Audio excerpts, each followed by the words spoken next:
The Weather Service issued the advisory at 6:14 in the morning, and James Rivera read it the way he read everything, twice carefully, with the part of his brain that had spent 28 years calculating what numbers meant in the physical world. Black ice warning, Pacific Northwest region, temperatures dropping through the afternoon. Road surfaces at particular risk between 3 p.m. and 7 p.m. as meltwater from the morning's brief warmth refroze under clearing skies. He set his coffee down and pulled up the topographic survey he'd done on his own property 3 years ago. Not because he'd needed it then, but because he was the kind of man who did surveys. His corner lot sat at the intersection of Pinewood Ridge Drive and Callaway Court, and the grade on the eastern approach, the road that fed traffic from the main gate into the heart of the community, was 6.2 degrees. He knew this the way a carpenter knows the lean of a wall he's framed himself. Not approximately, exactly. He opened his laptop and pulled the drainage pattern data he'd mapped when he'd petitioned the city about runoff 2 summers ago. The petition had gone nowhere, but the data remained. Water from the upper lots channeled along the eastern shoulder of Pinewood Ridge Drive and pooled in a shallow depression roughly 40 feet before the intersection. In summer, this was a nuisance. In freezing conditions, with afternoon refreeze and no direct sunlight reaching that section of road after 2 p.m. due to the mature Douglas firs on the Hendersons' lot, it was something else entirely. He did the math in his head. He did it again on paper. Then he opened his email. The message he composed was not emotional. It was not alarmist. It read the way a professional communication from a licensed civil engineer should read, which is to say it was dense with specificity and stripped of drama, because James Rivera had learned long ago that drama was the enemy of being heard. He included the NWS advisory link.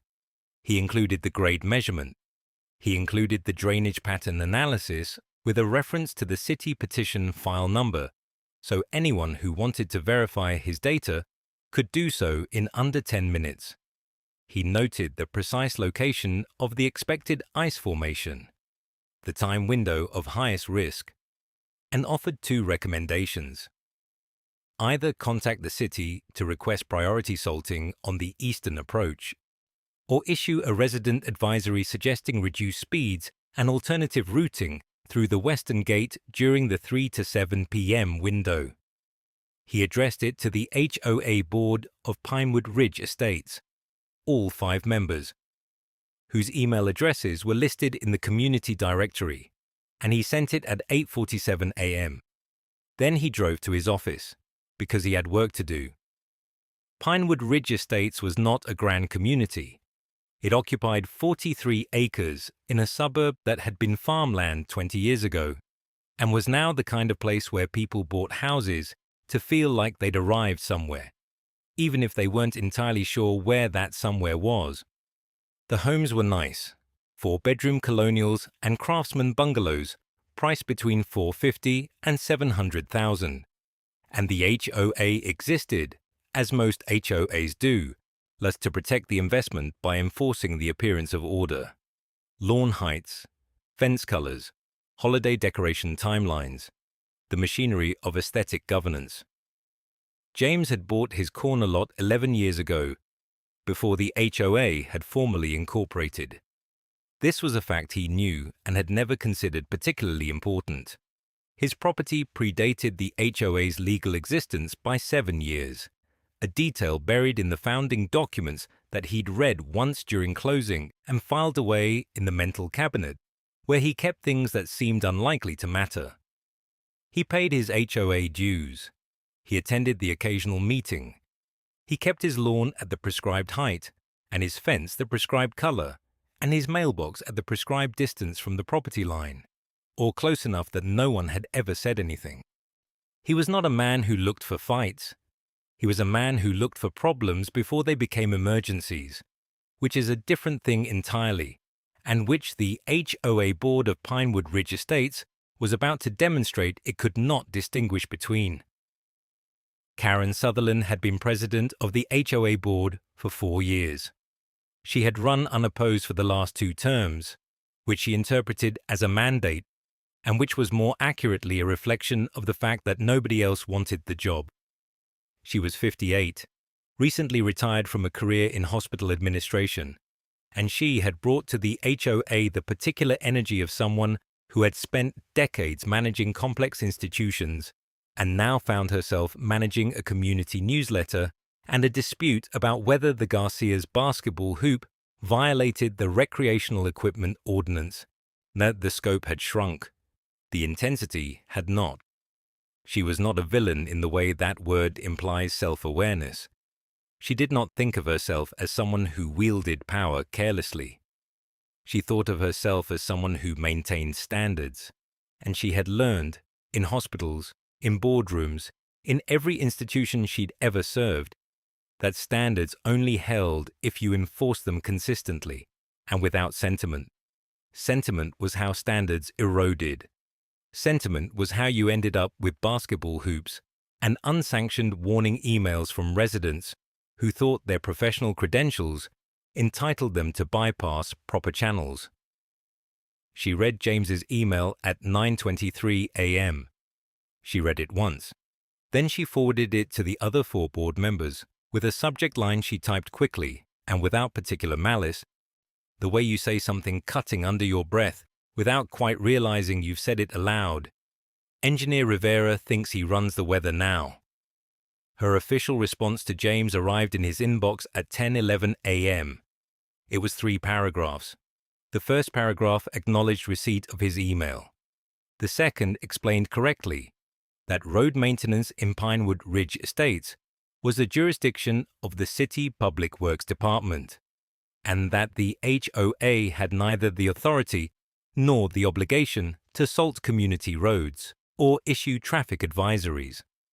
The third paragraph was the one that would matter later, the one that a reasonable person might have read as bureaucratic boilerplate, and that James read with the slow clarifying attention of someone watching a structural crack appear in a load-bearing wall. We appreciate residents who take an interest in community safety. However, we ask that all residents refrain from communications that may create undue alarm among neighbors or that appear to challenge the board's management of community affairs. The HOA board is fully capable of assessing and responding to conditions within Pinewood Ridge Estates, and unsolicited advisories of this nature, while perhaps well-intentioned, are not the appropriate channel for resident concerns. We encourage you to direct any future safety-related observations to the city's non-emergency line. He read it twice. He noted the phrase, undue alarm. He noted the phrase, not the appropriate channel. He noted with the precision of a man who spent his professional life reading documents for what they actually said rather than what they intended to say, that Karen Sutherland had just told him that the appropriate response to a credible safety warning from a licensed engineer was to call the city's non-emergency line, a line that, during a weather event, would queue his concern behind several hundred other calls and act on it sometime after the ice had already formed, already been driven over, already done whatever it was going to do. He did not respond to the email. He considered it sitting at his desk with his second cup of coffee, going cold beside him, and he decided there was nothing to say that the email hadn't already said. The data was the data. The grade was 6.2 degrees. The ice would form where he said it would form, when he said it would form. He saved Karen's response in a folder he labeled, with the unassuming practicality that defined him, HOA Correspondence, November. At 3:47 p.m., his phone buzzed with an emergency alert from the county. A power outage had been reported in the Pinewood Ridge area. He looked out his office window at the darkening sky and felt something that was not quite satisfaction and not quite dread. The particular feeling of a man who has been right about something he desperately wished he'd been wrong about.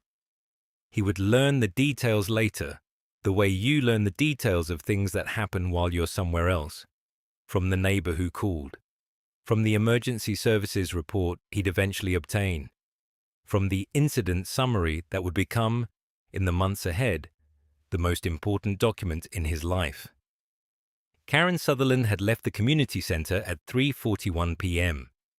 She had taken the eastern approach. The ice had formed in the depression on the road shoulder exactly where James's drainage analysis predicted it would form.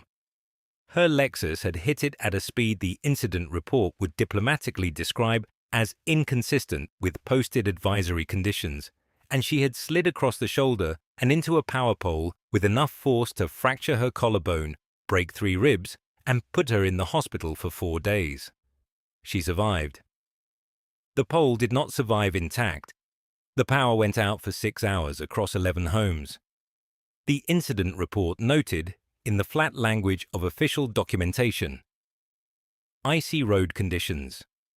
Driver failed to adjust speed for weather advisory issued by National Weather Service. It did not note that a resident had issued a more specific warning that morning. It did not note that the warning had been dismissed. It did not note that the person who dismissed it was the same person now being loaded into an ambulance on the eastern approach to Pinewood Ridge Drive. But the email still existed. The timestamp still existed. The data still existed. James Rivera saved Karen's response again that evening, this time in a second folder. He labeled this one November, active.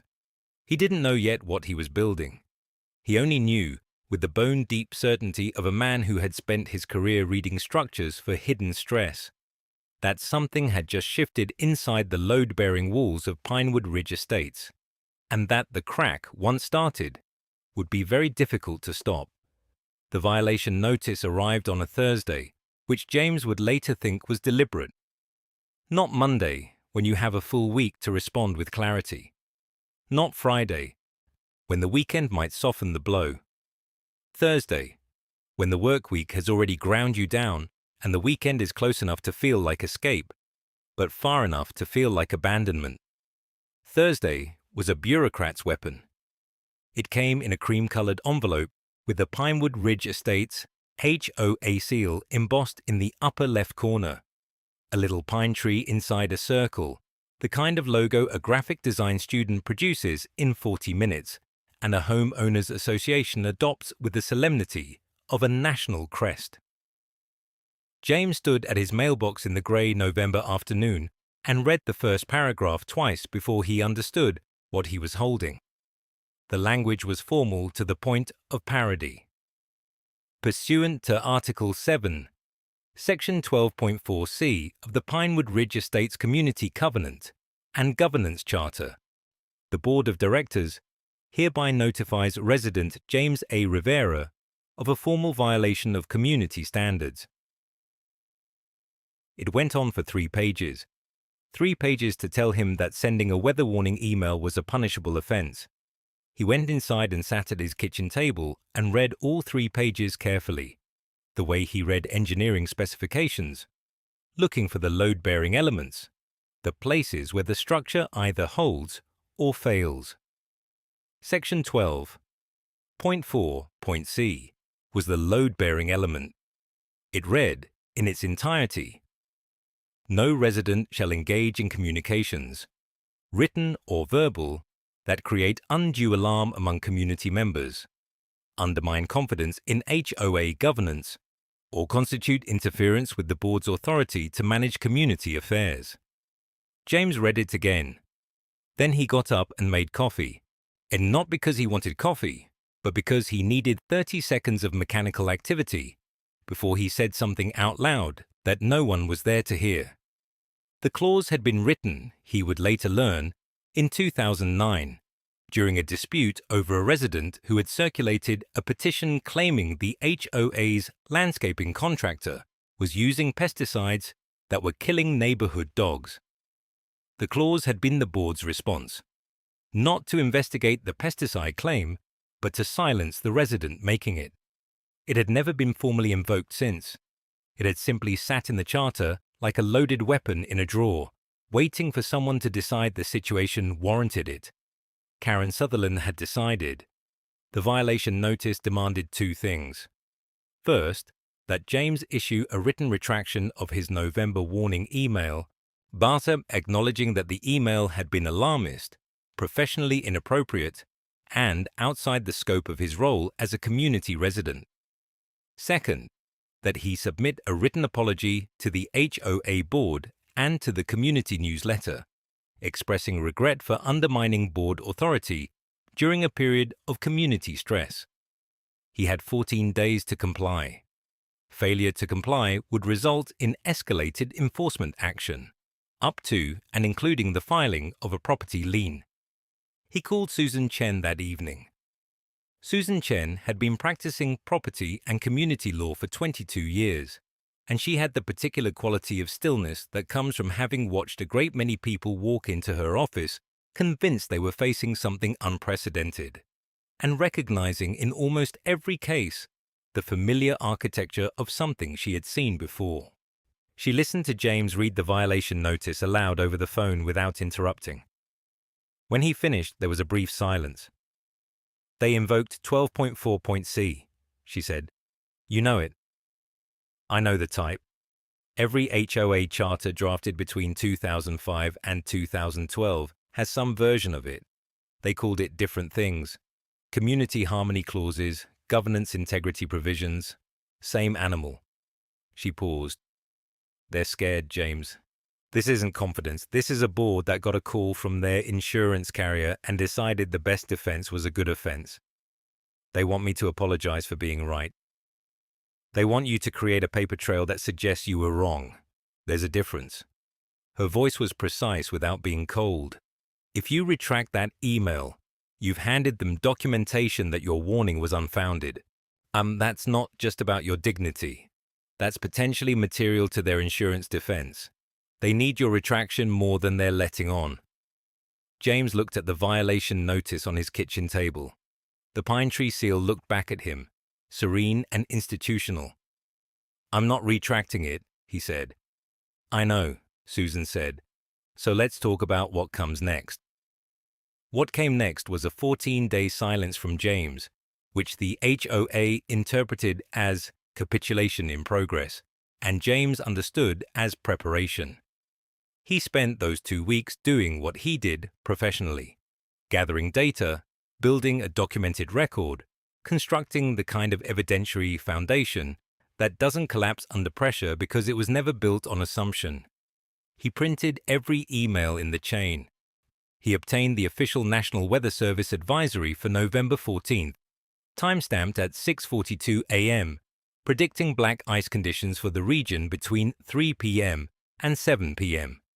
He pulled his own sent mail timestamp, 8:17 a.m. His warning had preceded any resident complaint by 7 hours and had been grounded in publicly available meteorological data. He also requested through Susan a copy of the HOA's full governance charter under the state's Community Association disclosure statutes. This was his right as a property owner within the community, a right the HOA could not deny without violating state law. The charter arrived in a PDF on day 11, 94 pages of bylaws, amendments, and procedural appendices that most residents had never read, and the board had apparently never expected anyone to read with professional attention. Susan read it over a weekend. She called James on Sunday evening. "There are things in here," she said, and her voice had taken on a quality he hadn't heard before. Not alarm exactly, but the focused attention of someone who has found something that changes the shape of the problem. "Things we need to discuss in person." He drove to her office Monday morning. She had the charter printed and tabbed in 4 places. She walked him through each tab with the methodical patience of someone who understood that the value of information is proportional to how well it is understood, not merely how quickly it is delivered. The first tab was Section 12.4.c itself. Susan had highlighted a clause in the subsection that the violation notice had not quoted, a clause that read, "This provision shall not apply to communications made in good faith for the purpose of resident safety, provided such communications are based on credible and verifiable information." The HOA had cited the first half of the clause. They had omitted the second half entirely. James looked at the highlighted text for a long moment. They cut it off. They quoted selectively. Whether that's deliberate or incompetent, I can't say. But your warning email was made in good faith, for resident safety, based on a National Weather Service advisory. You meet every element of the exemption they didn't mention. The second tab was more significant. It was buried in Article 3, the section governing the HOA's authority over property within the community.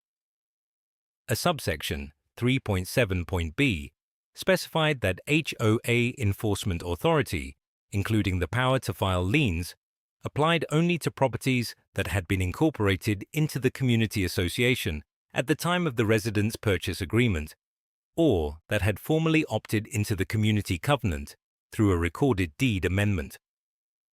James's property had been built in 1987. The HOA had been incorporated in 1994. His deed contained no covenant amendment. Susan had already pulled the county recorder's records to confirm it.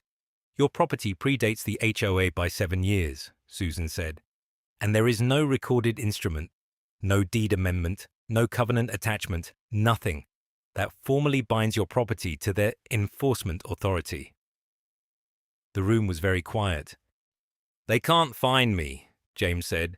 They can't fine you, they can't lien you, and they cannot compel you to comply with any enforcement action under a covenant your property was never legally bound to. Susan set down her pen. They've been sending you violation notices for a property they have no jurisdiction over. James thought about the cream-colored envelope with the pine tree seal. He thought about the 3 pages of formal language, the 14-day deadline, the threat of a lien delivered with the confidence of an institution that had never imagined anyone would look closely enough to question the foundation it was standing on. They don't know, he said. Almost certainly not. The board members who incorporated this HOA in 1994 are long gone. The current board inherited the charter and the enforcement procedures, and the institutional assumption that their authority is total. They've probably never had a resident with the professional background to examine the documents carefully. Susan looked at him steadily, or the determination to do so.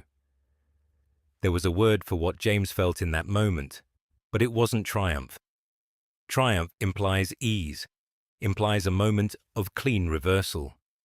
What he felt was something slower and more complicated, the recognition that the weapon being used against him had a flaw running through its core, and that the flaw had always been there, and that the institution wielding the weapon had never bothered to check. He thought about Karen's email. Engineer Rivera thinks he runs the weather now. He thought about the mocking subject line, the institutional armor of her dismissal, the way she had mistaken procedural confidence for actual authority. He thought about the power pole on Pinewood Ridge Drive, the skid marks in the frost, the incident report sitting in a file somewhere that said, "Driver failed to adjust speed for weather advisory." "What do we do with this?" he asked. Susan folded her hands on the desk. "Right now, nothing. We let them file the lien. We let them escalate. We let them build the case that they have total authority over you and your property." She paused. "Because the further they go down that road, the more exposure they create. And the more exposure they create, the more leverage you have when it's time to use it." James nodded slowly. He understood the logic. He had spent 28 years in civil engineering, and he knew what happened when a structure was built on a foundation that had never been properly inspected. You didn't stop it from being built. You documented the flaw. You waited for the load to increase. And then you watched what happened when the weight became more than the foundation could bear. He picked up his copy of the charter and drove home through the grey December morning, past the frost-edged lawns of Pinewood Ridge Estates, past the repaired power pole on the eastern approach, past the mailbox where the cream-coloured envelope had been waiting for him on a Thursday. The HOA had handed him a weapon. They just didn't know it yet. The lien arrived on a Thursday morning, tucked inside a standard white envelope with the Pinewood Ridge Estates HOA logo embossed in forest green on the upper left corner. James stood at his mailbox in the cold, still wearing his work jacket, and read the document twice before he allowed himself to understand what it actually was. It was a lien, filed against his property, for a violation of Section 12.4.c of the Pinewood Ridge Community Bylaws, the clause prohibiting residents from engaging in activities that create undue alarm or undermine confidence in HOA governance. The fine attached to the violation was $475. The administrative processing fee was $220. The legal preparation fee, charged by the HOA's retained counsel, was $350. Total, $1,045, due within 30 days, or the lien would remain attached to the property deed until satisfied. Well, James stood there long enough that his neighbor's dog, a beagle named Copper, who had never once acknowledged his existence, wandered over and sat beside him on the sidewalk as if offering company. He folded the document carefully. He put it in his jacket pocket. He went inside and called Susan Chen. She had warned him this was coming. 2 weeks earlier, when the violation notice arrived, she had walked him through the HOA's likely escalation path with the calm precision of someone who had watched institutions behave badly for 22 years. They will file the lien, she had said. It's their pressure mechanism. It's not about the money. It's about the record. A lien on your deed creates a cloud on the title, which means if you ever refinance, sell, or take out a line of credit against this property, you have to resolve it first. They're not trying to collect. They're trying to attach. She was right. She was exactly right. And knowing she was right did not make the document in his pocket feel any less like a hand closing around his throat. What the HOA understood, and what James was learning in the most expensive way possible, was that institutional power rarely needs to win outright. It only needs to make the cost of resistance feel greater than the cost of surrender. The lien was not a punishment. It was an invoice for defiance, and the message encoded in every line of its bureaucratic language was simple. This is what happens when you make us look bad. James did not sleep well that Thursday night. He lay in the dark and ran the numbers he had already run a dozen times. The consulting business was stable but not robust. 2 solid municipal contracts and a handful of private clients, the kind of income that looked healthy until something unexpected hit it sideways. He had a mortgage on a rental property in Tacoma, a property he'd bought as a retirement hedge, and that mortgage was sensitive to anything that touched his credit profile. The lien, once it appeared on his record, would do exactly that. His credit score dropped 19 points within 6 weeks of filing. He checked the number on a Tuesday morning and sat with it for a long time, the way you sit with a diagnosis. The HOA did not stop at the lien. In January, a second violation notice arrived. His mailbox, the notice stated, was positioned 2.3 inches beyond the approved setback from the property line, in violation of Section 8.2 of the Community Standards. The mailbox had been in that position for 11 years. Then the HOA had inspected his property during their annual review for 9 of those 11 years and had never once flagged it. The fine was $125. James documented the mailbox's position with a surveyor's tape, photographed it, noted the date, and forwarded everything to Susan. In February, a third notice. His front landscaping, the notice stated, contained ornamental grasses that were classified as dormant season, non-compliant under the HOA's aesthetic guidelines, a subsection James had never seen enforced in the decade he'd lived in Pinewood Ridge. The grasses had been there since he planted them. The fine was $200. He paid none of them. Susan had advised him not to. Payment, she explained, constituted acknowledgement of the violation's validity, and they were building a record that would matter later. But not paying meant the fines accumulated, and the HOA's council sent letters that grew incrementally more formal, each one a small escalation designed to communicate the same message as the first. We can do this longer than you can. What made it genuinely difficult, what made the slow burn feel like something more than a legal dispute, was the silence from the neighborhood. James had lived in Pinewood Ridge for 11 years. He knew his neighbors. He had helped the Okafor family move a refrigerator in 2019. He had lent his pressure washer to the Delgados 3 times. He had sat on the Hendersons' porch in the summer and talked about nothing in particular for hours. These were not close friendships, but they were the texture of a life lived in proximity to other people. And he had believed, without ever articulating it, that this texture had some structural integrity. It did not. The distancing was not hostile. That was the particular cruelty of it. Nobody was rude to James. Nobody crossed the street to avoid him. What happened was subtler and more corrosive. Conversations shortened. Invitations stopped arriving. The Delgados, who had always waved from their driveway, now seemed to find reasons to be looking the other direction when he pulled out of his garage. He understood it.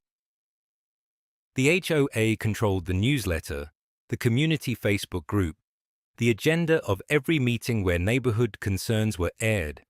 Karen Sutherland had not needed to issue a decree. She had simply allowed the community's social infrastructure to communicate what institutional disapproval looked like, and people who depended on that infrastructure for their property values, their committee memberships, their sense of belonging. Those people made quiet calculations and arrived at quiet conclusions. 2 of James's consulting clients, both of whom had professional connections to HOA board members, declined to renew their contracts in March. One of them cited budget constraints. The other said nothing at all. Just let the contract expire without discussion. James could not prove the connection. He did not need to. He had spent 28 years as an engineer, and engineers understand load paths, the invisible routes through which force travels from its source to its point of impact. He knew where the pressure was coming from. Susan Chen, in their March meeting, laid a document on the table between them. It was a copy of the HOA's original founding charter, filed with the county in 1994, 7 years after James's property had been deeded to its original owner, and 5 years before the HOA had formally incorporated and begun issuing bylaws. James looked at it. He had seen it before, in fragments, but Susan had now obtained the complete filing, certified by the county recorder's office, with every attachment and amendment intact. His property, she explained, pointing to the legal description on page 4, was grandfathered under a pre-incorporation covenant that the HOA's current bylaws had never formally superseded. The founding documents contained a specific provision, Section 3, paragraph 7, stating that properties existing prior to the HOA's incorporation retained certain rights that could not be abridged by subsequent bylaw amendments without the written consent of the affected property owner. James had never consented to Section 12.4.c. He had never been asked to. The HOA had simply written it into their bylaws in 2011 and applied it retroactively to all properties, including his, without ever acknowledging that his property's pre-incorporation status required a different process. This was not a technicality. Susan was careful to say that plainly. This was a structural defect in the HOA's enforcement authority, specifically regarding his property, specifically regarding the violations they had cited. The lien, she said, resting her pen on the document, may not be legally enforceable against this deed. But James sat with that for a moment. He had spent 8 months watching an institution use its procedural machinery to grind him down. The fines, the lien, the credit damage, the social erosion, the lost contracts, the sleepless Thursdays. He had watched Karen Sutherland chair her monthly safety committee meetings with the serene confidence of someone who had never seriously considered that she might be wrong. He had watched the HOA's attorney send letters with the practiced indifference of someone billing by the hour to deliver someone else's malice. And now Susan Chen was telling him that the foundation beneath all of it had a crack in it. Not a crack they had put there. A crack that had been there since the beginning, waiting for someone with the patience and the credentials and the sheer stubborn determination to find it. He did not feel triumphant. Not yet. The crack was not a victory. It was a door, and doors still had to be opened. And opening this one was going to require precision and timing and a willingness to let the HOA keep believing they were winning for a little while longer. But for the first time in 8 months, James Rivera looked at the document in front of him and felt something other than the weight of what was being done to him. He felt the specific, quiet gravity of a man who has just found the lever. The Hendersons brought a casserole in October. That was the last time anyone on Pinewood Ridge Drive came to James Rivera's door with anything other than averted eyes and quickened steps. Margaret Henderson had stood on his porch with a ceramic dish wrapped in foil. Her husband Dale hovering 2 steps behind her like a man who had already decided to deny being there, and she had said, quietly, that what the HOA was doing wasn't right. She had said it the way people say things they don't intend to act on. She had said it the way you say a prayer when you don't really believe anyone is listening. James had thanked her. He had meant it. By November, the Hendersons no longer made eye contact at the mailbox. He understood it. He didn't like it, but he understood it. Pinewood Ridge Estates was not a neighborhood in the way that word once meant something. A collection of people who shared a geography and therefore a fate. It was a managed community, which meant it was a community whose social architecture had been deliberately designed to route all conflict upward, toward the board, and toward Karen Sutherland and her rotating cast of yes votes, and away from the horizontal bonds between neighbors that might otherwise produce solidarity. You didn't go to your neighbor when you had a problem. You filed a form. You attended a meeting. You worked within the process. The process was the community. Karen had understood this long before James had. He was learning it now, at considerable cost. Susan Chen had explained the dynamic with the clinical precision that James had come to rely on over the past several months, the quality in her that most resembled his own professional temperament. They were sitting in her office on a Wednesday afternoon in mid-November, the rain coming down in the particular grey sheet that the Pacific Northwest produces in that month, as though the sky has simply given up on variety, and Susan had laid it out plainly. She needed witnesses. Not to the crash. The crash was documented. The incident report was in evidence. The National Weather Service advisory was time-stamped and archived.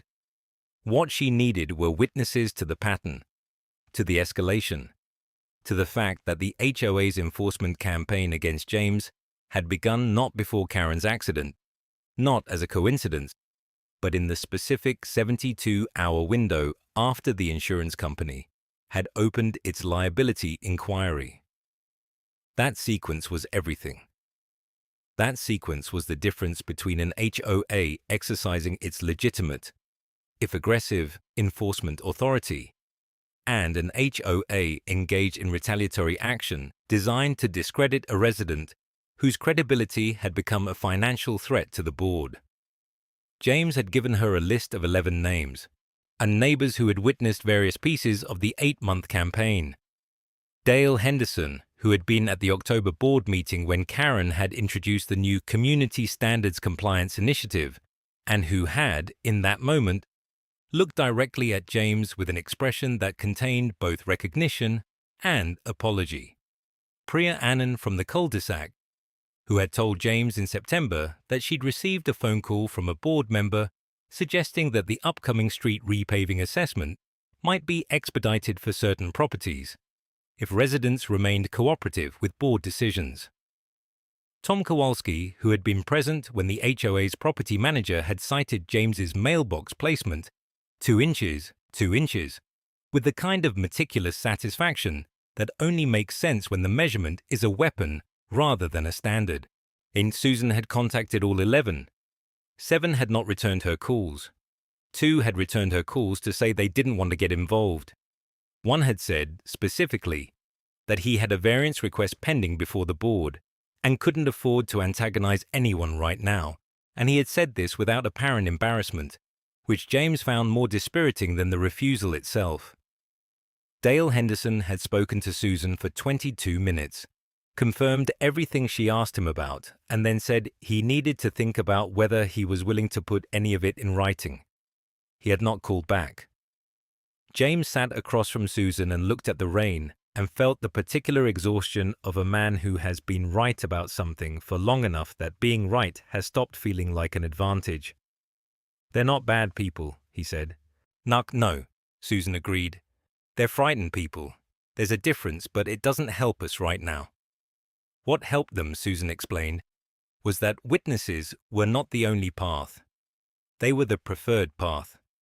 Testimony from community members would have been powerful, would have given a judge or an arbitration panel the human texture of what the HOA had done. The faces and voices of people who had watched an institution turn its machinery against one man for the crime of being inconveniently correct. But the HOA had, in its methodical way, already produced much of the evidence Susan needed without realizing it. The violation notices were dated. The insurance inquiry was dated. The sequence was not ambiguous, and the HOA's own meeting minutes, which they were required by their governing documents to maintain and make available to residents, a requirement they had honored with the thoroughness of people who never imagined those minutes would be read by opposing counsel, contained language that was, in Susan's measured professional assessment, remarkably incriminating for a document produced by people trying to protect themselves. She slid a photocopy across the desk. James read the relevant passage. It was from the October board meeting, the same meeting Dale Henderson had attended, recorded in the bland administrative prose that institutional documents favor precisely because it makes everything sound routine. The passage noted that the board had discussed ongoing concerns regarding resident communications that may complicate the association's insurance position, and had agreed to pursue all available compliance mechanisms to address same resident communications that may complicate the insurance position. James read it twice. Then he set it down with the careful deliberateness of a man who has learned not to let relief arrive too early. "They wrote it down," he said. "They wrote it down," Susan confirmed, "because they believed the process protected them. They believed that as long as every action was procedurally documented, the documentation itself was armor." She paused. "They confused legality with legitimacy. It's a common mistake. It's usually not this expensive a mistake." This was the thing James had been circling for months, that the thing he had felt in his chest without being able to articulate it clearly. The HOA's power had always rested on the assumption that process was neutral, that a violation was a violation, that a lien was a lien, that the machinery of enforcement was indifferent to motive. Karen had built her authority on that assumption. The board had acted on it. The neighbors had been silenced by it. But process is not neutral when the motive behind it is documented in the meeting minutes. Process is not neutral when the timeline reveals that 11 years of mailbox compliance became a violation. In the same week, an insurance company started asking questions. The founding documents of Pinewood Ridge Estates, the CC&Rs, the bylaws, with the original declaration that predated Karen Sutherland's tenure by 15 years, contained explicit language about the board's fiduciary obligation to act in good faith toward all residents. Susan had been building toward that language for weeks. The meeting minutes had just handed her the proof that good faith had been abandoned. The neighbors didn't need to testify. The HOA had testified against itself. James drove home through the rain. He passed the power pole on the eastern approach, the one Karen's Lexus had struck 11 months ago, now repaired and unremarkable, just a pole in the ground doing its job. He passed the spot on the road where the ice had formed, exactly where he had calculated it would form, and he thought about the email he had sent that Tuesday morning. The weather data, the gradient analysis, the specific and professional recommendation that had been forwarded to a board with a mocking subject line and returned to him as a weapon. He had been trying to help. He thought about Dale Henderson standing 2 steps back on a porch in October, already retreating from a thing he hadn't yet decided to retreat from. He thought about Priya Anand and Tom Kowalski and the 9 others who had seen what they had seen and chosen the safety of distance. He didn't blame them. He understood the calculation. He had watched the HOA make the same calculation 11 times over 8 months, always choosing the procedurally defensible action, always choosing the option that looked correct from the outside, always choosing protection over principle. It had seemed like strength. Susan was going to show a room full of people exactly what it was. Susan Chen had a habit that her law school professors had called obsessive, and her clients had learned to call invaluable. She read everything. Not skimmed, not reviewed. Read the way a surgeon reads an X-ray, looking not just for what was there but for what the image was trying to hide. She had been reading the Pinewood Ridge Estate's founding documents for 11 days. The HOA had provided them reluctantly, in response to a formal discovery request that James's attorney had filed as part of the lien challenge. They arrived as a scanned PDF, 214 pages. The scan quality suggesting the original documents had been photocopied from a photocopy. The margins slightly crooked. Some pages faded at the edges, the way paper fades when it has been folded and unfolded, many times over many years. The HOA's paralegal had attached a cover note that managed to be both professionally courteous and subtly contemptuous. Please find attached the requested governance documents. We trust this concludes the discovery phase of this matter. Susan had printed all 214 pages. She had read them once straight through, making no marks. Then she had read them again with a yellow highlighter, then a third time with a red pen. On the 11th day, she called James. He answered on the second ring. He always answered on the second ring now. 8 months of institutional siege had made him the kind of man who kept his phone within arm's reach at all times, who had learned to read the quality of silence before a conversation the way a pilot reads weather, looking for the pressure drop that signals something is coming. Susan's voice was careful, uncontrolled. But James had learned to read her too. She said, "I need you to come in. Today, if you can." He came in that afternoon. Her office was in a converted Victorian on the edge of downtown, the kind of building that had been a dentist's office, and then a mortgage broker, and then briefly a yoga studio before Susan had taken the lease and filled it with filing cabinets and the particular quiet of a person who does serious work. She had the documents spread across the conference table when James arrived, not chaotically, but in a sequence, pages arranged in a deliberate order that told him she had already assembled the argument. She was just waiting for him to sit down so she could walk him through it. He sat. She stood at the head of the table and did not waste time. "Your property," she said, predates the HOA's incorporation by 7 years. You know that. They know that. What nobody apparently bothered to read carefully is what that means under the terms of their own founding covenant. She slid a page across the table. It was page 47 of the original covenant document, dated 11 years before the current dispute. The text was dense, formatted in the style of legal boilerplate from the early 1990s, the kind of language that had been drafted by an attorney who was thorough but not especially imaginative, who had borrowed language from other HOA covenants and assembled them into something that functioned adequately as long as nobody ever tested its edges. Someone was about to test its edges. James read the highlighted passage. He read it twice, then he looked up. Susan said, "Section 3, Article 2. The covenant explicitly states that properties incorporated into the HOA after the date of original formation are subject to full bylaw enforcement. Properties existing prior to formation, what the document calls legacy parcels, are subject only to the covenants specifically listed in Exhibit A. She slid another page across. Exhibit A, 2 pages, single-spaced, listing the specific covenants that applied to legacy parcels: fence height, exterior paint palette, lawn maintenance standards, noise ordinance compliance, trash receptacle placement. James scanned the list. He scanned it again. Section 12. Point 4.c was not on it.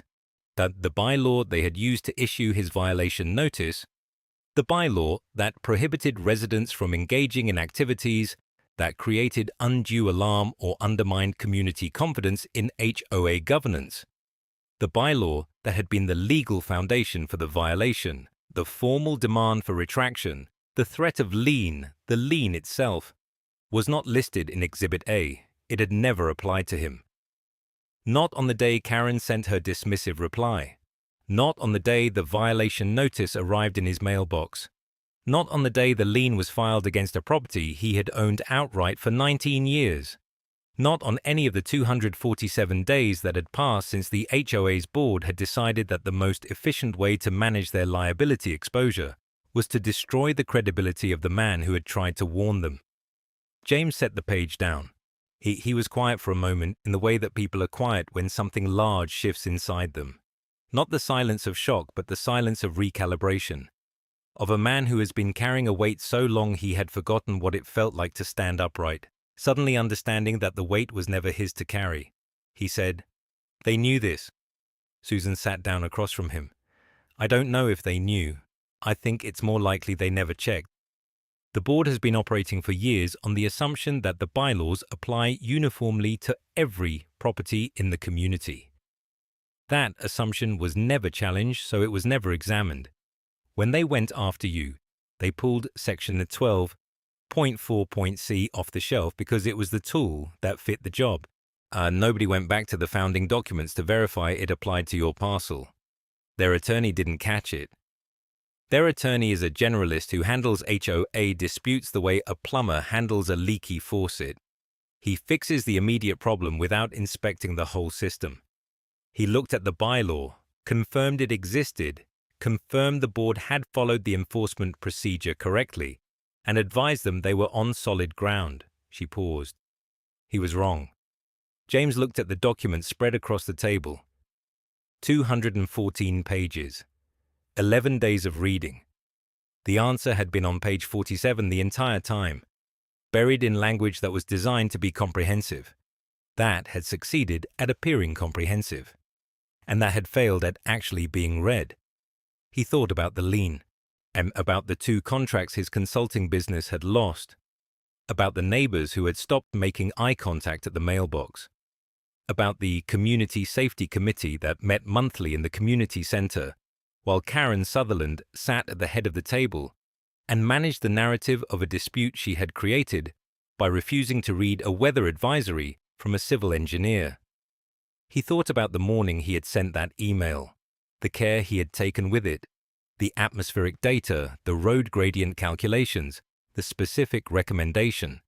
He had written it the way he wrote professional reports, precisely, without alarm, with the measured confidence of someone who understood what the numbers meant.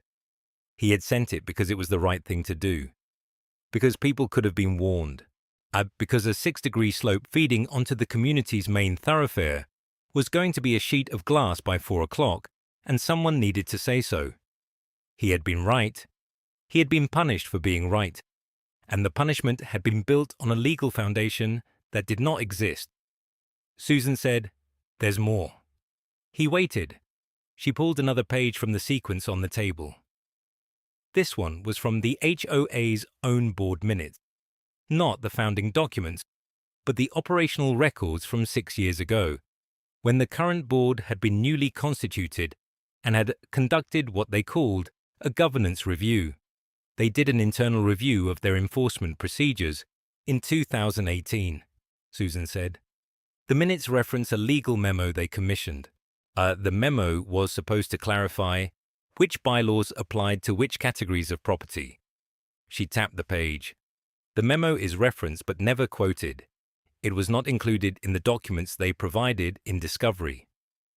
James understood immediately. They have a memo that tells them Section 12.4c doesn't apply to legacy parcels. I don't know what the memo says, but I know it exists, and I know they didn't give it to us, and I know that its existence is referenced in their own board minutes. She looked at him steadily. That is a discovery violation. And if that memo says what I think it says, if their own legal counsel told them 6 years ago that legacy parcel enforcement was limited to Exhibit A, then we're not talking about a board that made an honest procedural mistake. The room was quiet. But James said, "We're talking about a board that knew. We're talking about a board that may have known, that chose not to verify, and that is now in possession of a document they were legally required to produce and did not." She gathered the pages into a neat stack. "I'm filing an amended motion on the lien challenge Monday morning. I'm also filing a formal request for the 2018 legal memo under compelled discovery. And I'm attaching a notice that we intend to raise the legacy parcel issue as a complete defense against all enforcement actions taken under Section 12.4.c. James looked at the stack of documents. 214 pages, the founding documents of a community that had been built on the premise that rules, applied consistently, produced order and fairness. The premise was not wrong, and the application had been catastrophic. The HOA had spent 8 months weaponizing process. They had done it with confidence, with institutional authority, with the particular certainty of people who had never been seriously challenged and had therefore never been forced to examine whether the ground beneath them was solid. The ground was not solid. It had never been solid. The founding documents said so, in language drafted before Karen Sutherland had ever sat in a board chair, before Section 12.4.c had ever been cited against anyone, before a civil engineer had sent a careful, professional email about black ice and been mocked for it within the hour. The documents didn't know about any of that. They didn't know about the crash, or the lien, or the lost contracts, or the neighbors who had learned to look away. They were just pages, bold, slightly faded, imperfectly scanned pages that had been sitting in a filing cabinet for 30 years, waiting with the patience of inanimate things for someone to read them carefully enough to understand what they actually said. Susan Chen had read them carefully enough. James picked up his copy of Exhibit A. He folded it once precisely along the center and put it in his jacket pocket. He said, "Monday morning." She said, "Monday morning." The letter arrived on a Thursday, which James would later think was appropriate.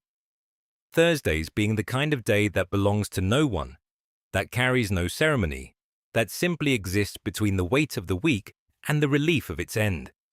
It came in a standard white envelope with a return address he didn't recognize at first. Cascadia Mutual Insurance Group, Claims Investigation Division, Portland, Oregon, not his insurance company, Karen's, the HOA's. He stood at his mailbox for a long moment, the November air carrying the same damp cold it had carried exactly 11 months ago when he'd written the email that started all of this. He turned the envelope over once, went inside, set it on the kitchen table next to his coffee, and looked at it the way you look at something you've been waiting for without knowing you were waiting for it. Susan had warned him this might come. She'd said it carefully, the way she said most things, not as a promise, not as a prediction, but as a structural observation about how insurance investigations work when they work honestly. They follow the money, she told him, and the money always leads back to the paper trail. She'd said this 3 weeks ago, after she'd filed the amended response to the HOA's lien enforcement action, after she'd attached as Exhibit D the full email chain from November, James's warning, Karen's dismissal, the board's silence, and after she'd submitted a formal discovery request for all HOA communications related to road maintenance, weather response protocols, and the events of November 14th. The HOA's attorney had objected to the scope of discovery. Susan had expected that. She'd filed a motion to compel. She'd expected that too. What she hadn't expected, what neither of them had expected, was that Cascadia Mutual would move first. James opened the envelope with a kitchen knife, which felt more precise than tearing. Inside was a 2-page letter on heavy stock, formal and dense, addressed not to him but to his attorney, with a courtesy copy notation at the bottom indicating it had been sent simultaneously to Susan's office. He read it standing up, which is how he read everything important, a habit from years of reviewing engineering reports on job sites where there was nowhere to sit. The letter was from a senior claims investigator named Douglas Farrell. It was written in the careful, liability-conscious language of insurance professionals. Every sentence hedged, every conclusion framed as preliminary. Every finding qualified with the phrase, based on available documentation. But the architecture of what Farrell was saying was unmistakable beneath the hedging. James had spent 28 years reading technical documents. He knew how to find the load-bearing walls. Cascadia Mutual had completed their investigation into the November 14th incident, and their findings were, in Farrell's measured language, consistent with a pattern of institutional negligence. The HOA had received a credible, professionally sourced safety warning from a licensed civil engineer at 9:14 a.m. on the day of the incident. The HOA had taken no action in response to that warning. No road treatment, no resident notification, no communication with municipal road services, no documentation of any internal deliberation about the warning's merits. The incident had occurred at 3:47 p.m., 6.5 hours after the warning was received, at the precise location James had identified as high risk. Farrell's letter noted that the HOA's governing documents, specifically Article 7, Section 3 of the Pinewood Ridge Estates Declaration of Covenants, established a general duty of care for common area safety, which the investigation had determined included the road shoulder and drainage corridor adjacent to the eastern approach. This was the section Susan had flagged 4 months ago. The one the HOA's attorney had argued was superseded by the city's road maintenance jurisdiction. Cascadia Mutual's investigators, apparently, had not found that argument persuasive. The letter concluded with a formal notification. Cascadia Mutual was reserving its right to pursue subrogation claims against the HOA for costs related to the November 14th incident, pending the outcome of ongoing legal proceedings. It was also, Farrell noted, adjusting the HOA's commercial liability premium effective at the next renewal period, citing elevated risk profile due to documented failure to act on credible safety communications from residents. James set the letter down, picked up his coffee. It had gone cold. He called Susan before he'd finished reading the second page. She picked up on the second ring, which meant she'd already received her copy. Her voice had the quality it got when she was containing something, professionally flat, with a current running underneath it. "I've read it," she said. "Don't celebrate yet." He hadn't been planning to. He'd learned, over the past 11 months, that the distance between a good development and an actual victory was exactly the terrain where people got hurt by their own relief. He'd watched the HOA exploit that terrain expertly. Every time he thought the process was moving toward resolution, they'd found another procedural lever to pull, another bylaw to invoke, another meeting to schedule at a time when he couldn't attend. He wasn't going to make the mistake of thinking Farrell's letter was the end of anything. "What does it change?" he asked. "Everything and nothing," Susan said. "It doesn't resolve the lien. It doesn't undo the violations they've filed. But it changes the board's calculus, because now their insurance carrier is on record saying what you've been saying for 11 months. They can't dismiss this the way they dismissed your email. Cascadia Mutual isn't a resident they can cite for conduct violations. This was the thing Karen had never understood about James, or about the situation she'd created. She'd understood the HOA's power correctly. The liens, the violation notices, and the community narrative management, the ability to make a resident's life procedurally miserable without ever technically breaking a rule. She'd understood that most residents faced with that machinery would eventually calculate that the cost of resistance exceeded the cost of compliance. She'd built her entire strategy on that calculation being universal. What she'd miscalculated was the paper trail. James had kept everything, not out of paranoia, out of professional habit. 28 years of engineering work had trained him to document everything, because in engineering, the thing that saves you is always the thing you wrote down. He'd kept the original weather advisory. He'd kept his atmospheric analysis. He'd kept the email he sent at 9:14 a.m., with its red receipts showing it had been opened by Karen at 9:51 a.m. and by 2 board members before noon. He'd kept Karen's dismissive response. He'd kept the board's silence. He'd kept the incident report from the emergency services, which noted the icy conditions and the National Weather Service advisory. He'd kept all of it in a folder on his desktop labeled, with the dry precision of a man who'd spent his career naming files. Pinewood Ridge, November 14th, safety communication. When Susan had filed that folder as Exhibit D, she'd handed Cascadia Mutual's investigators exactly what they needed to do their job. The insurance company hadn't been looking for a villain. They'd been looking for liability exposure. The paper trail had shown them where it lived. But Susan was right that the letter changed nothing structurally. The lien was still on his property. The violation notices were still on record. The HOA's attorney was still filing responses and objections and motions that cost James money every time he had to answer them. The community still largely believed, because the HOA's newsletter still said, that James was a disruptive resident with a grievance against the board. 2 of his neighbors still crossed the street when they saw him coming, not out of malice, but out of the particular cowardice of people who've decided that proximity to conflict is itself a form of contamination. What the letter did was something more subtle. It changed the board's exposure. And exposure, Susan had explained to him early in this process, was the only language institutional actors reliably understood. The HOA had been operating on the assumption that their legal position was defensible.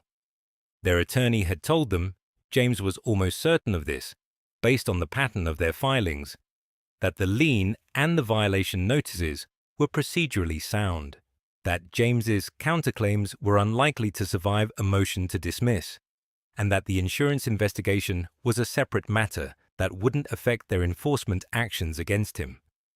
That calculus had allowed them to be aggressive. It had allowed Karen to chair her monthly safety committee meetings with the confidence of someone who believed the institutional ground beneath her was solid. Farrell's letter was a seismic reading. It didn't collapse the ground, but it told the board, in the measured language of a company that had been paying their premiums for 11 years, that the ground was not as solid as they'd believed. Susan called back 2 hours later. She'd spoken to the HOA's attorney. Not a negotiation, just a professional courtesy call, she said, to make sure they'd received the Cascadia Mutual letter and understood its implications for the pending lien enforcement hearing. The attorney had been, she said, notably less aggressive than he'd been in their last 3 conversations. He asked if your client would be open to a settlement discussion, she told James. James was quiet for a moment. Outside his window, the November sky was doing what November skies in the Pacific Northwest always did, pressing down, grey and absolute, as if the light had somewhere else to be. What kind of settlement? He asked. He didn't specify.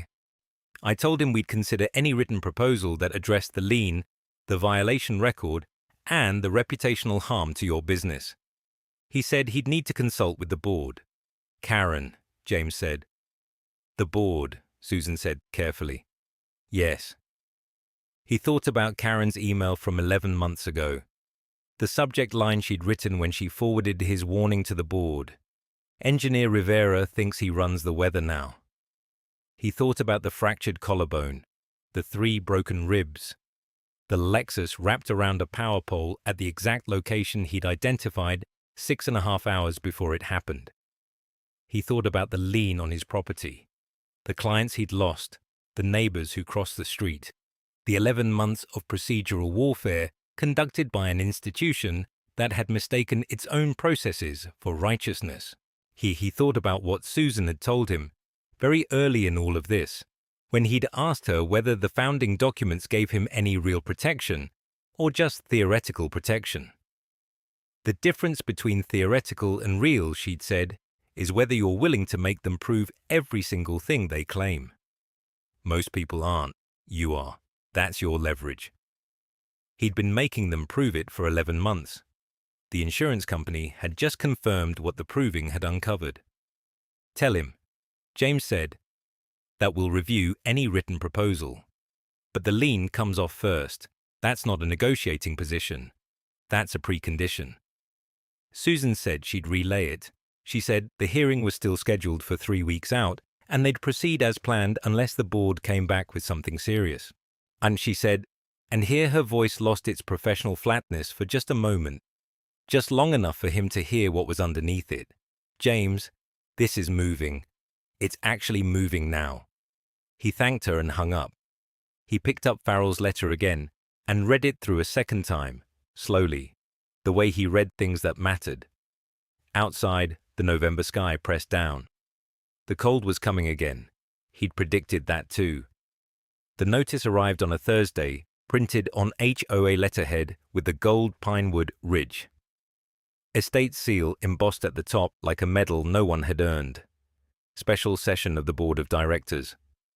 Tuesday, 7 p.m., Pinewood Ridge Community Center, Main Hall. The agenda listed one item, Resolution 2024-11, Enforcement Action and Property Lien Confirmation, Lot 14, Rivera. James read it twice at his kitchen table, and then set it face down on the stack of documents Susan had sent over the previous week. He didn't need to read it again. He already knew what it was.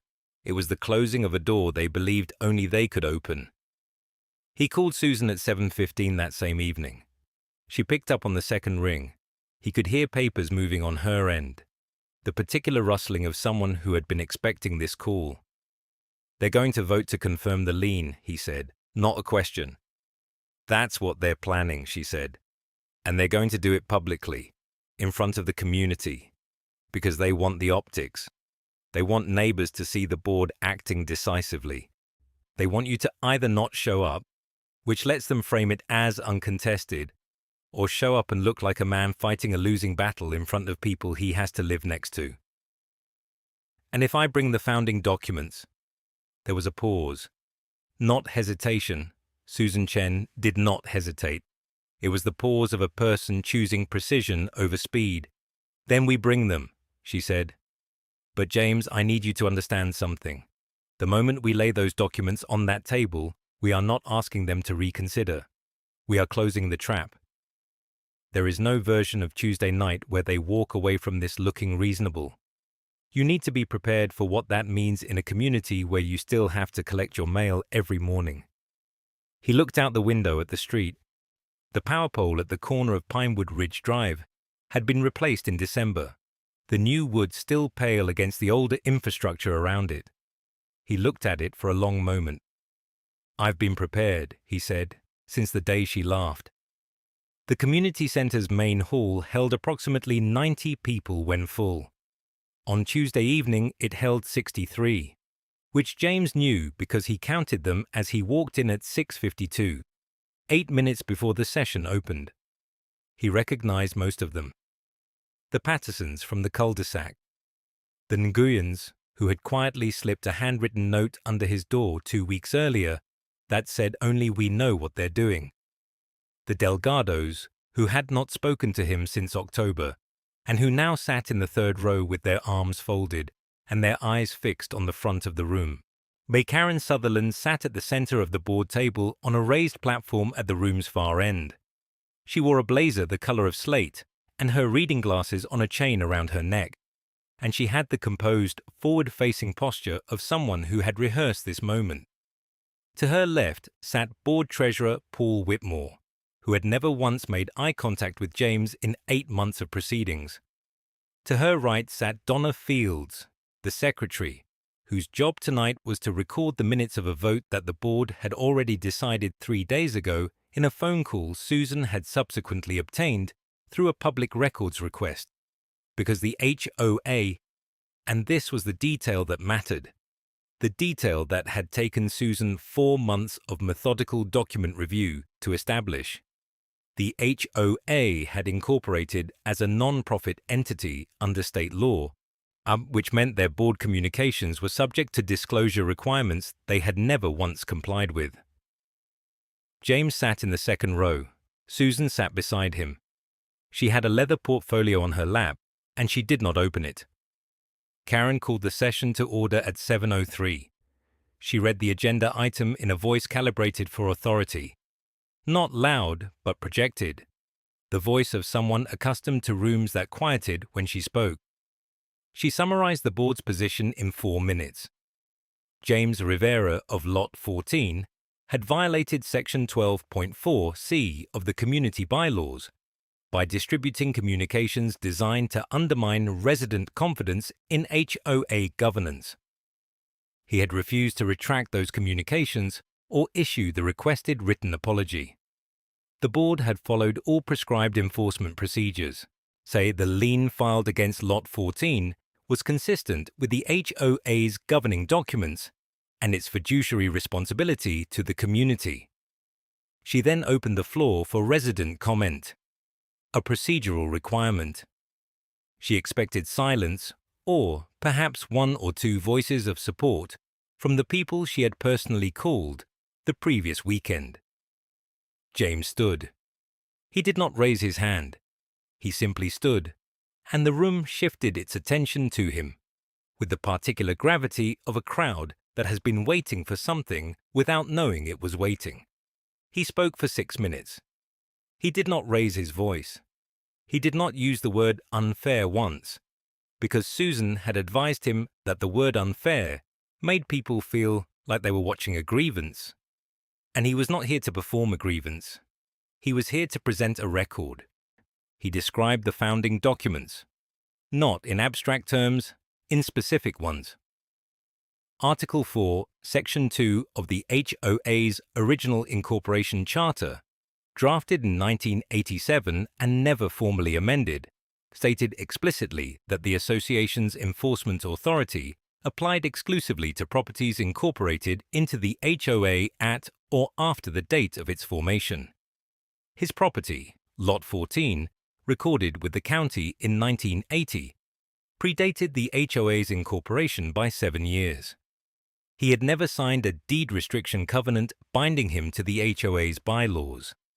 The document the HOA had relied upon for 8 months of enforcement actions was a 2003 addendum that had been added to the community's governing packet without a membership ratification vote, which the original charter required for any amendment affecting property rights. The addendum was invalid. It had been invalid for 21 years. Every enforcement action taken against him under it was legally void. He set a copy of the original 1987 charter on the table in front of Karen. He set the county property records beside it. He set Susan's legal analysis, 12 pages, footnoted, with the relevant statutes highlighted in yellow, beside that. Then he sat down. The room was very quiet. Karen looked at the documents without touching them. Her reading glasses were still on their chain. She did not put them on. She looked at Paul Whitmore, who was looking at the table. She looked at Donna Fields, who had stopped typing. It was Donna who spoke first, and this was the detail James had not anticipated. Not the content of what she said, but the fact that she said it at all. Because Donna Fields had been silent in every meeting for 8 months, a woman who recorded minutes and nothing more. Karen, Donna said quietly, I think we need to table this vote. The agenda, I think we need to table it." The silence that followed was not the silence of a room waiting for something. It was the silence of a room that had just watched something end. Karen Sutherland sat very still at the center of the board table, with the gold seal of Pinewood Ridge Estates on the wall behind her and the documents James had placed in front of her sitting untouched on the table's surface. She had the expression of a person who has been absolutely certain of the floor beneath their feet and has just heard it creak in a way that floors are not supposed to creak. She did not call for a vote. She did not table the motion. She said, in a voice that had lost its projection entirely, that the board would need to consult with legal counsel before proceeding, and that the session was adjourned. 63 people watched her stand and gather her papers. 63 people watched her walk toward the side door without looking at the room. And James Rivera sat in the second row with his hands folded in his lap and watched the door close behind her. And he thought about a Tuesday afternoon in November, about a warning that had been sent and dismissed, about the particular sound a Lexus makes when it meets a power pole at 35 miles per hour, and about the patience it takes to let the truth do what the truth does when you give it enough time and enough documentation and enough room to breathe. Susan leaned toward him. "Next week," she said, "we file." The meeting room smelled like burnt coffee and old carpet, the way every community center in every subdivision in America smells when something important is about to happen inside it, and the building itself hasn't been told yet. James arrived 12 minutes early. He sat in the third row, not the front. Susan had advised that. "Don't look like you're performing," she'd said. "You've already won. Let the room figure that out on its own." The Pinewood Ridge HOA board convened at 7 o'clock on a Thursday evening in late August, 9 months and 11 days after Karen Sutherland had forwarded his email with the subject line that had started all of this. The room held 43 residents. James had counted. He recognized most of them. The Pattersons from the cul-de-sac. The Dunguyans who'd stopped waving at him sometime around February.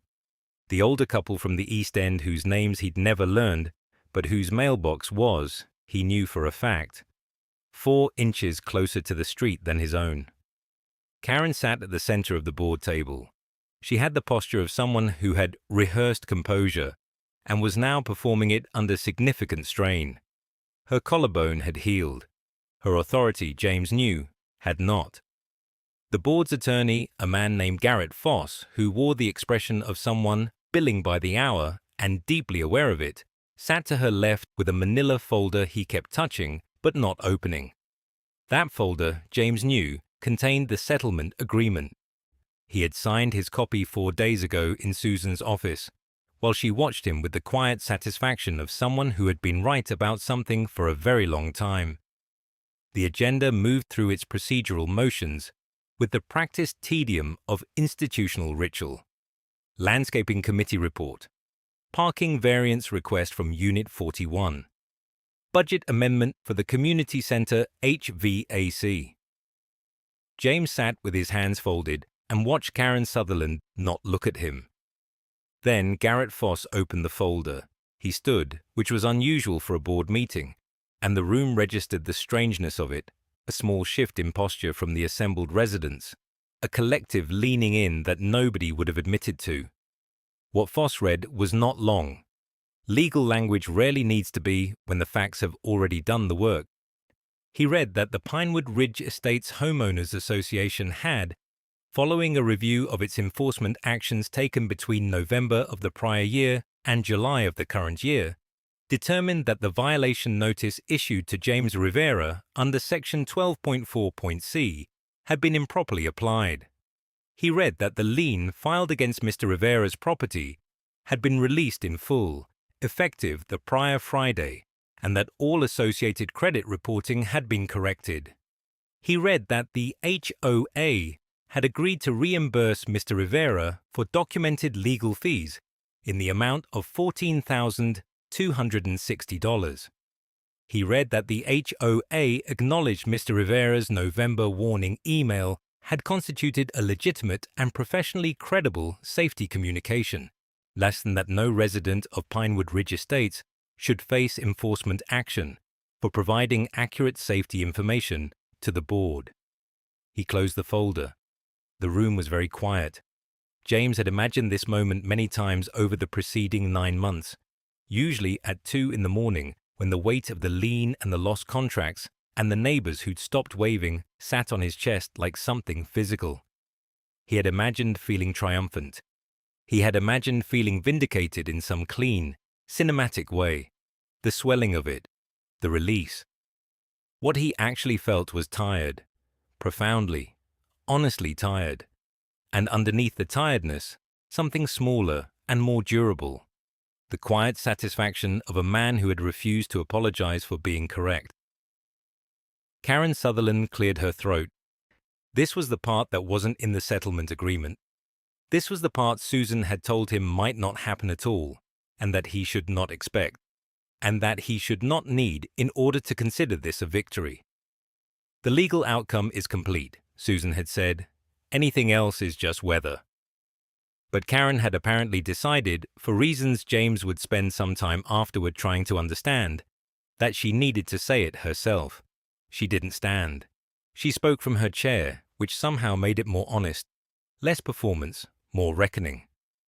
Her voice was steady in the way that voices are steady when they've been practiced into steadiness through sheer force of will. She said that she had received his email in November and had not taken it seriously, and she said she had allowed her frustration with what she characterized as his manner of communication. She paused on that phrase, and James understood she was being precise about what she was and wasn't admitting, to override her judgment about the content of the warning itself. She said that the board's subsequent enforcement actions had been disproportionate, and that she accepted responsibility for the direction those actions had taken. She did not say she was sorry for the crash. She didn't need to. The crash was its own testimony, written in an incident report that the HOA's own insurance company had used to dismantle her position from the inside out. What she said at the end was this: Mr. Rivera was right. The board should have acted on his warning. We didn't. Everything that followed was a consequence of that failure, and I own my part in it. It was not a complete accounting. It was not the full-throated acknowledgement of every cruelty the past 9 months had contained, the whispered words to his clients, the manufactured violations, the lien that had cost him sleep and money, and the particular dignity of a man who had done nothing wrong. It was not enough, if enough was even a meaningful measure anymore. But it was real. James had learned, over 9 months of watching the HOA wield process like a weapon, that real was rarer than it should be. Real cost something. Karen Sutherland, whatever else she was, had stood up in front of 43 neighbors and paid a price she hadn't been legally required to pay. He nodded once, not warmly, not coldly, the nod of a man who is recording the moment accurately and moving on. After the meeting, I'm in the parking lot, the Nguyens stopped him. David Nguyen shook his hand and held it a beat longer than a handshake requires, and his wife said something about the mailbox thing, about how they'd always known, and James said it was fine, it was all fine, and he meant it in the way that you mean things when you're too tired for anything other than the truth. Susan had told him, when they'd first mapped out the legal strategy 8 months ago, that the HOA's founding documents were their undoing, that the grandfather clause protecting his property's pre-incorporation status meant the lien was always vulnerable, that Section 12.4.6 had never been intended to suppress safety communications and couldn't survive a challenge under state property law, that the insurance company's liability exposure would eventually force the board's hand. She had been right about all of it. But what she hadn't said, what James had come to understand on his own in the long months between the filing and the resolution, was that the legal rights had only mattered because he had refused to let them be buried. The documents existed. The protections existed. They had existed the whole time. What had been required was a man stubborn enough, and certain enough, and tired enough of being wrong-footed by people who confused authority with correctness.